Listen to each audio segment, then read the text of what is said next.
A last chorus for Your Ears Only. I'm David Alpern. And I'm Mark Garber with this quote from the news.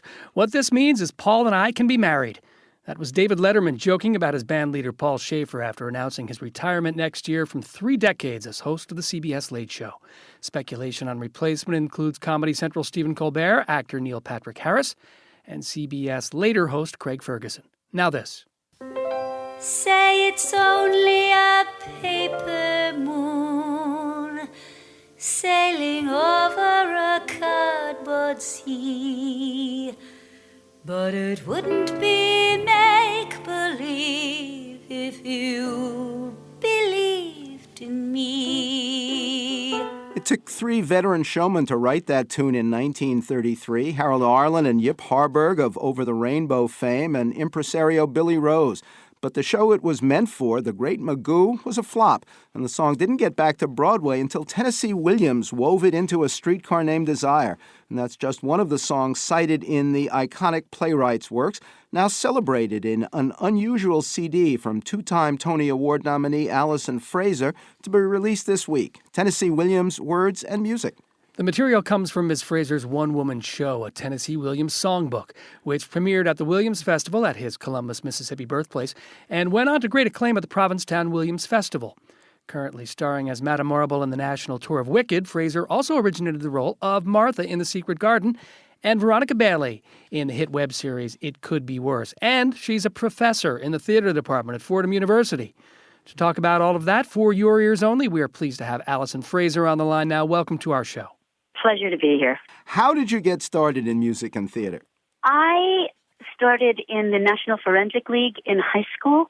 I did a lot of competitive speech work. I was the president of the competitive speech club for 2 years, and the fellow who was the teacher who was the head of the speech club was also very, very clever with shows. So I started getting involved in high school shows, and then I went to Carnegie Mellon. I quit Carnegie Mellon, and I came to New York and started working. And my first probably big splash in New York was In Trousers and March of the Falsettos. And what led you to the idea of a Tennessee Williams songbook? I was asked to do it by the brilliant David Kaplan, a scholar and director of Tennessee Williams and many, many other playwrights, but specifically Tennessee Williams. He is the curator of the Provincetown Tennessee Williams Festival, and I had pinch hit for somebody who had suddenly opted out of a show 2 years ago. And about 3 months after that, he came to me with the idea of doing a show based on the music that Tennessee Williams chose very specifically to be in his plays.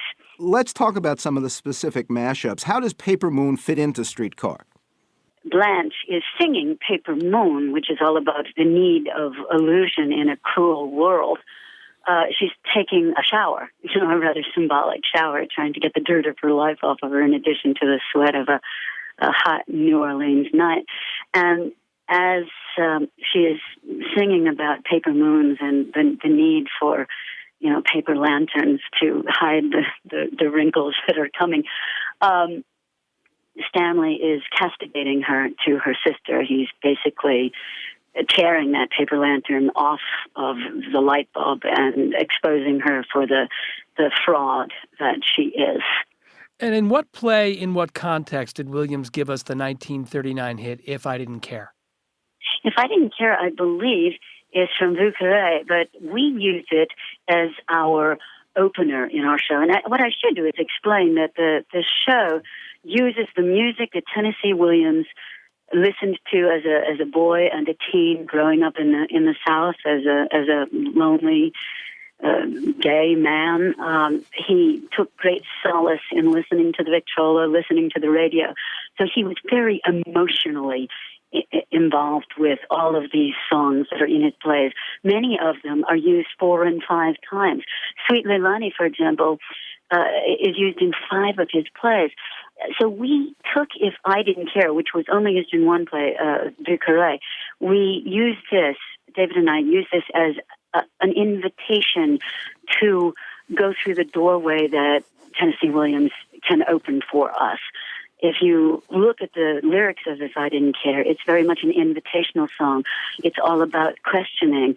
And when a song questions you, you have to answer. You have to be engaged. You have to be compelled. Well, what about Yes. Duke Ellington's Sophisticated Lady? How does that fit into the musical literary picture there? Sophisticated Lady, again, such a great song. It's the Duke Ellington song that I was very, very scared to do because it's been done so many times by so many brilliant, brilliant vocalists. And then I realized that there was something about it I could bring to our show. At one point, late in the show, my character, my Blanche archetype, gets quite drunk. And Blanche, indeed, is a closet drinker. And Sophisticated Lady, if you listen to it, it can be done in a way that it sounds, especially the bridge, that smoke and drink and never thinking out tomorrow, almost sounds like somebody trying to keep steady on their feet. So we use Sophisticated Lady as a drinking song, really, as a lonely woman drowning her sorrows. Allison, That's how it fits into our piece. Allison Fraser's new CD, Tennessee Williams Words and Music, is due out from Ghostlight Records this week. Check it out at www.sh-k-boom.com/Allison Fraser.